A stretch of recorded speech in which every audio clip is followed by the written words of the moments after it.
Once upon a time, surgical training in the operating department was fantastic. Everything in the garden was rosy. Actually, it wasn't, was it? Phil, you know it wasn't. We were there. There I am. Not bare below the elbow, so obviously that's in the olden days. And it wasn't rosy at all. We subscribed to the see one, do one, teach one School of Surgery. Now we know that didn't work. We know it doesn't work. And anybody who doesn't believe that, I'm very happy to show you an example. Maybe we can do that later. Now it's different. We know more. We know much more about education. We've got fewer hours, and safety is much more important than it ever was. In my day, anaesthetists and surgeons swapped jobs. As a first-year student nurse, the general consultant said, "Do you fancy doing this appendix?" That would never happen now. Safety is much more important. And for trainers, trainees and patients to stay safe, they have to have insight and they have to have adequate supervision. Now, both of those are a problem. And we know that surgeons generally tend to overestimate the standard of their performance when compared to an assessment done by an expert. Men tend to overestimate the standard of their performance. So male surgeons are going to struggle to stay safe. And supervision, we know, is patchy throughout this country. In fact, we know it's patchy throughout the world. So we have got to rethink the old see one, do one, teach one. Now, let's start with the see one. One is not enough, and everybody knows that.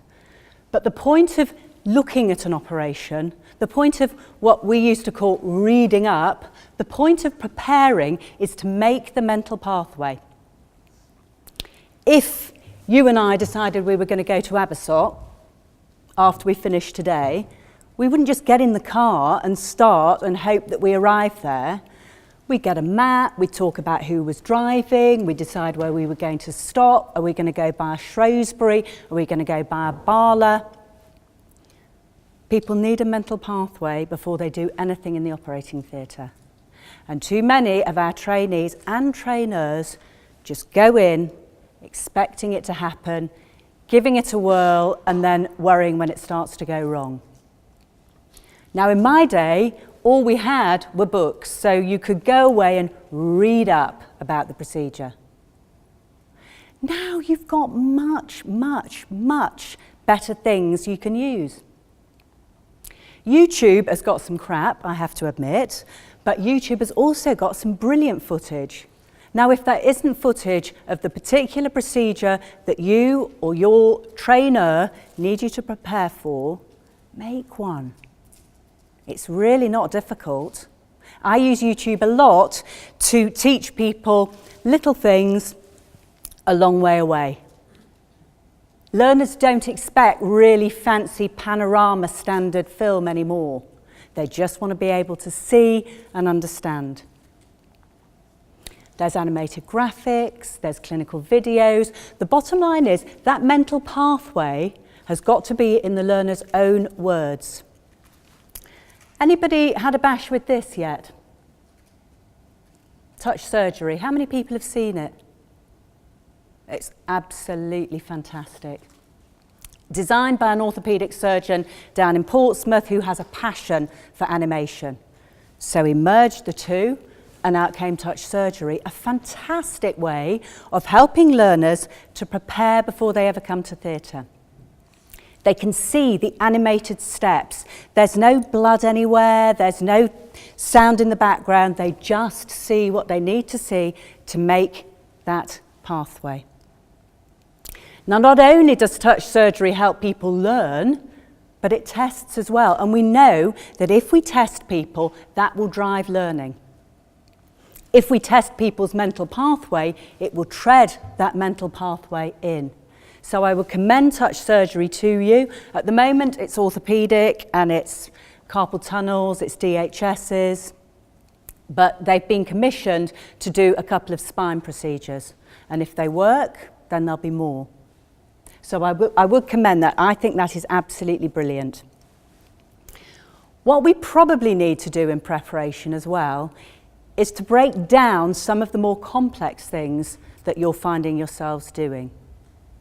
Because lots of spine surgeons say to me, and it is spine surgeons I normally work with, they'll say to me, oh, that's much more complex than the bog standard orthopaedic stuff.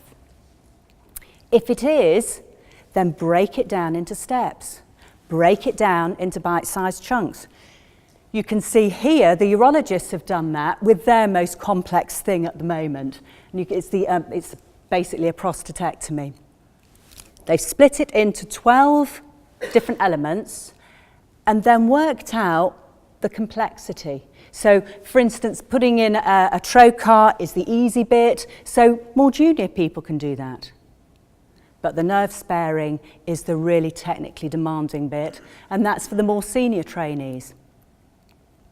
A colleague of mine, Chris Kane, who I work with a lot in the US, has done it for management of thoracolumbar fractures using a USS internal fixator. And that's worked really, really well for him. So I would urge you, if the things you do are very complex and the procedures are very complex, break them down. All expertise is the ability to put together a lot of simple bits into something much more complex.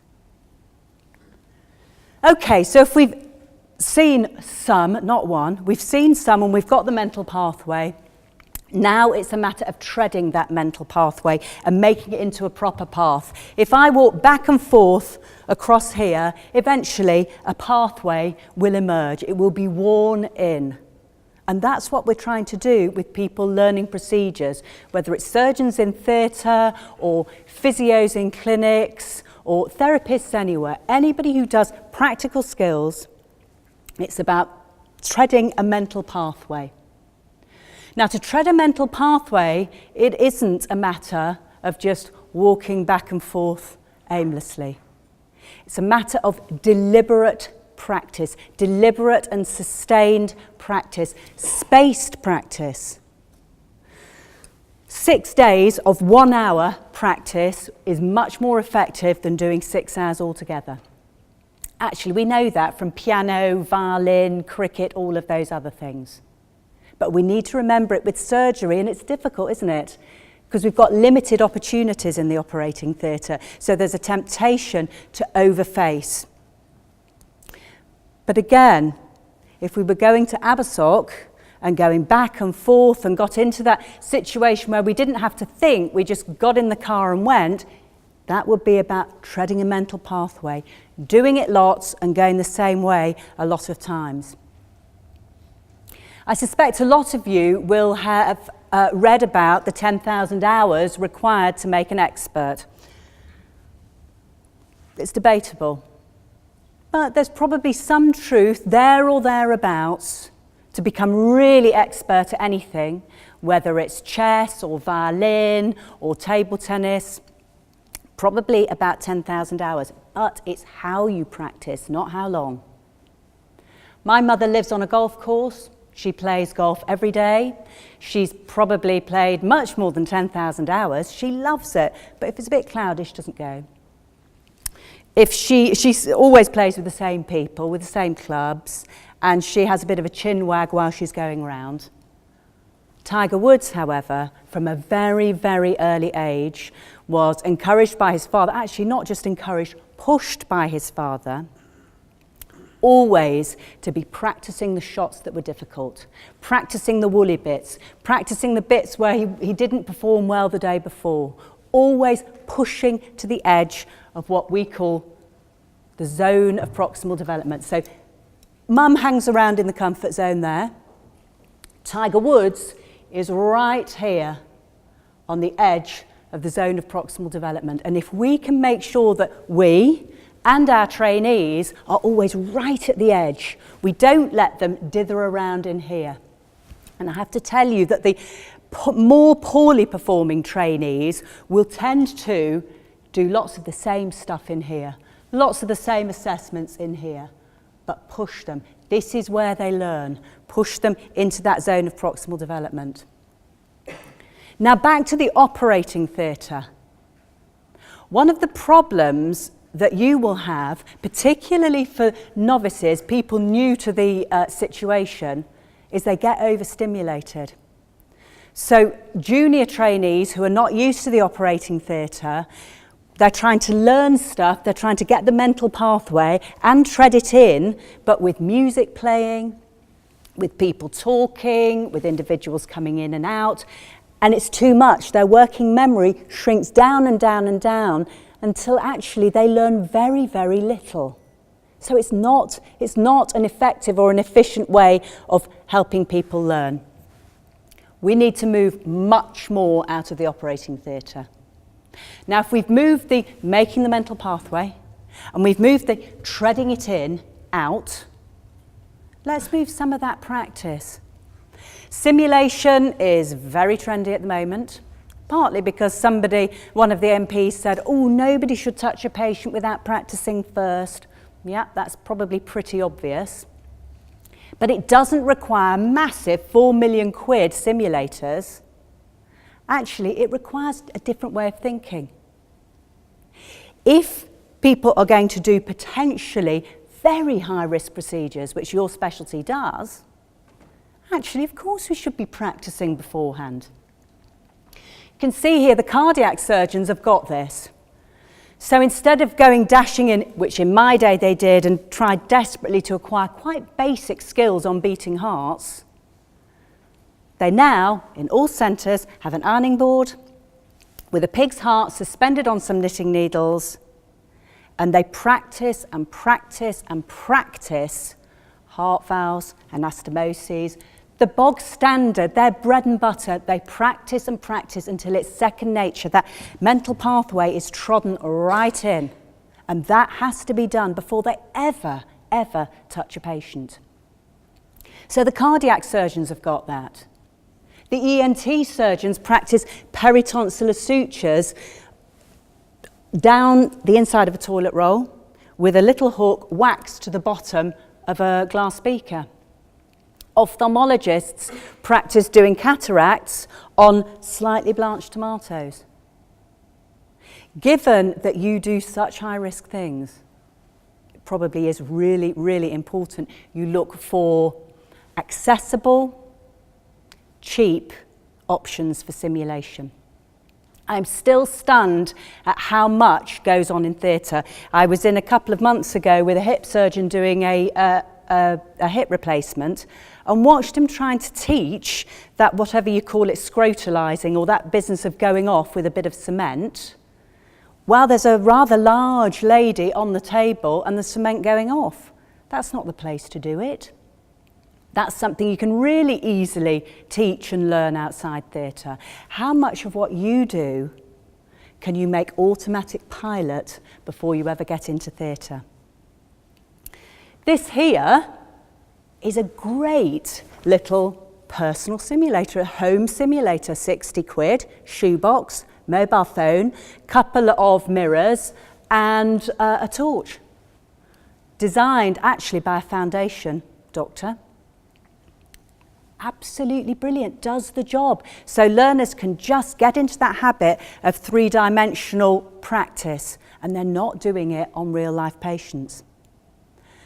The British Orthopaedic Association are going to start an award next year that will be given to somebody or a team that can come up with a cheap, accessible bit of kit that can be used by everybody and will help learners learn something before they go into theatre, and they don't have to learn on patients.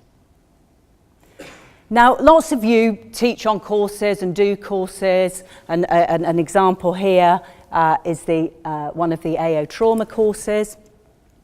You have great courses, but the evidence suggests that what happens on courses is great, and the learners say, we love that so much, thanks. Off they go, and it makes not a jot of difference in real life practice. Now, learning is about changing something. It's about making it better. It's about being safer. People are going on our very expensive courses and they don't make any difference. So we need to do something about that. And I don't think it's much more than making the connection between what you're learning on the course into what's going to happen in practice. So you can see a colleague of mine talking to a learner, a junior trainee. Actually, he's getting a work-based assessment. We've knitted in the work-based assessments from ISCP into the courses. They're talking about that and planning where he goes from there. What opportunities is he looking for? What's he going to do that will push him into the zone of proximal development? And the member of faculty is talking to him about how he negotiates to get those opportunities. Just teaching somebody something on a bit of sawbones isn't real life. And even more so, I think, for you with spines than it is with trauma. So feedback is definitely the key. Feedback is the fuel that drives improved performance. Now, we all know that. I don't think there's anybody out there who'll go, actually, do you know what, feedback? No, it's a little bit boring and pointless. You know it's important, but you might not know if you're a trainer that it's not happening. If you're a trainee, you'll know it's not happening. And the evidence that suggests that there's a bit of really good quality feedback, but by and large, it isn't happening, and people need it. But it isn't just a matter of giving feedback, is it getting through? And again, we're starting to realise that there's two groups of people that are really struggling. And no matter how wonderfully generous you are with feedback, these ones here, who are rather grandiose and have a rather overinflated impression of themselves and think they're rather great, those ones don't take feedback. Unless it's you're great and we love you. If it doesn't fit with what they think, they just ignore it. These very self-critical ones here, they don't take it either because they're so paralysed and distressed by feedback that doesn't fit with their view that they are unable to do anything with it. So the ones in the middle will tend to be okay. The average performers, the ones that are okay. They're confident enough to take the feedback and do something with it. But as trainers, we've got to be very careful to watch what happens with it. How do they respond? What are they going to do with it? We have to follow up, and we're not great at doing that. This is my colleague Jeremy Field, who always really impresses me. He's a hand guy, but he very early on, as soon actually as a trainee joins him, they go into theatre and they assess him immediately. That's the first thing they do. There's no introducing, there's no you just watch me for a bit or have a bash here and let's see how you go. They assess him because he knows that the quality of the assessment will correlate beautifully with how that person performs in real life. So number one, he stays safe. He doesn't fall into the trap of start, oh my gosh, no, get off, let me take over. So he has a really good idea of where they are, firstly. Secondly, he gets some amazing feedback and has definitely changed his practice based on the feedback he's had. Thirdly, he uses the work-based assessment tools, so he's got it documented. Revalidation is not a problem for him. And recognition as a trainer, because although lots of you are trainers now, that's not going to last. You will only be a trainer in the future if you can demonstrate that you're good at it and that what you do works. How many people in here are surgeons in this country? Okay. And how many of you, if you keep your hands up for me, how many of you have done a procedure-based assessment in the last week? Fantastic. How many of you have done 20 this year at least? Okay, good. Okay, there's some prizes there, well done. For those of you who haven't done 20, why not? For those who aren't surgeons, these are the work-based assessment tools that are used for our trainees in this country. And they're really carefully sorted and have been carefully developed to fit carefully with the curriculum. But people still aren't using it. George, do you use them? You do. Who's not using them? I'm willing to say why not. I am using them, but I think I'm not very well trained at using them. Right, okay, now that's the key, and I'm sure that's absolutely right, because people will usually say, oh no, it's crap, the system's crap, the tools are crap. But you know, if I came with you and said, right, I'm going to do an L5 S1 fusion with some pedicle screws, in we go, slash in, oh, it's not worked. They're maimed. Oh, hopeless kit, hopeless instrumentation. You'd never let me get away with that.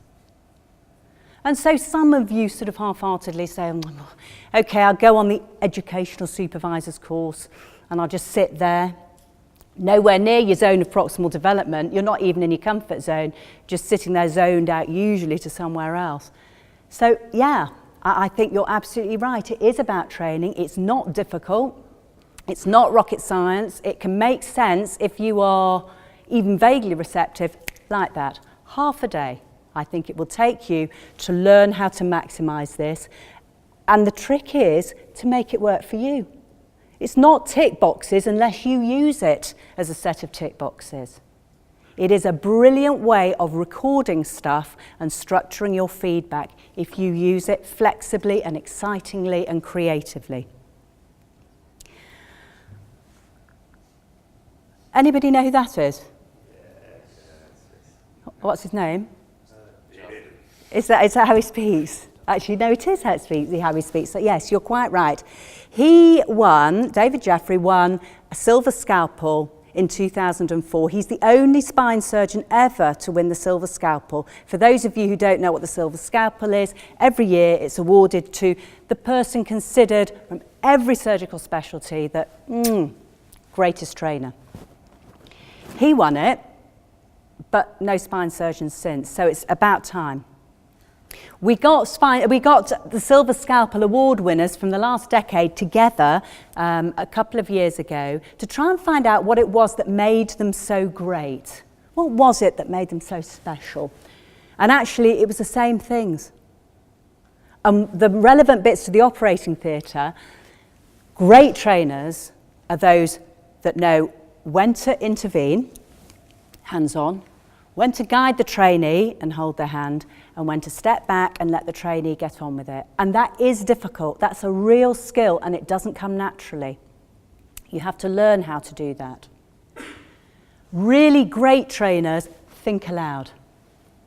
Most importantly, when they are uncertain, when there's indecision, when they're anxious, and when they're angry, they are generous with what's going through their head so that their trainees understand why, not just what. Really great trainers are more interested in making their trainees the very best they can be, rather than showing them how fantastic they are. They're great at bridging gaps, and they will help the trainee do whatever they need to do to jump through the hoops, achieve what they need to, achieve the competencies they need to. And they know about principles of learning. And they're not fancy, but you often tell me that really great surgeons, when they're in trouble, go back to principles.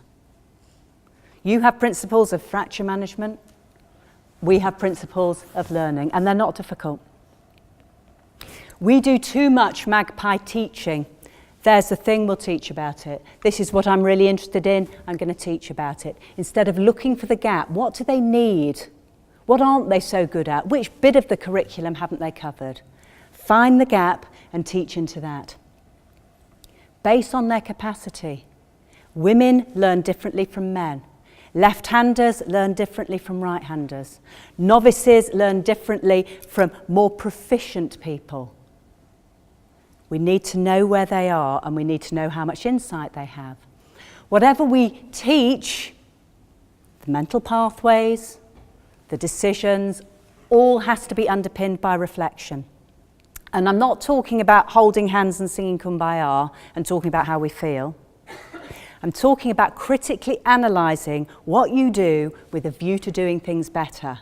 Now that's being a professional. Surgeons will often say to me, oh, and I do that reflection business on the way home or in the shower or in the bar. I don't hear that. I hear a lot of justification and I hear a lot of rumination. But again, reflection doesn't come naturally, but is easily learned.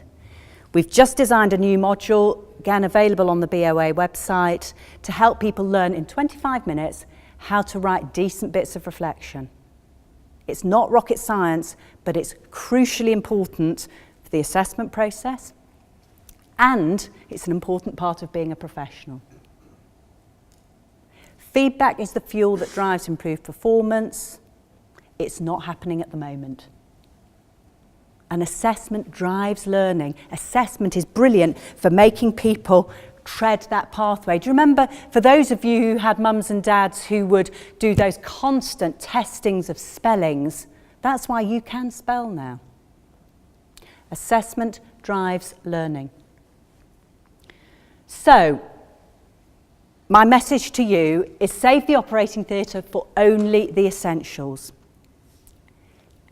Link whatever happens to the curriculum, because that's how your trainees are assessed. And if you don't like it, that's no problem. But you have to come up with something better and take it to the right place. Don't just teach them what you think they need to know. Mind the gap. Find the gap and teach into it. Help them tread in and out that trail into the long-term memory. Learn how to scaffold. Know when to put your hands on, hold the hand of your trainee, or to step back. And it's a learned skill. And knit assessment into the fabric of practice. Don't leave it to exams or to somebody else. Just knit it into what you do, because that will maximise learning, and it will also keep you, your trainees, your patients and your colleagues safe. Thank you.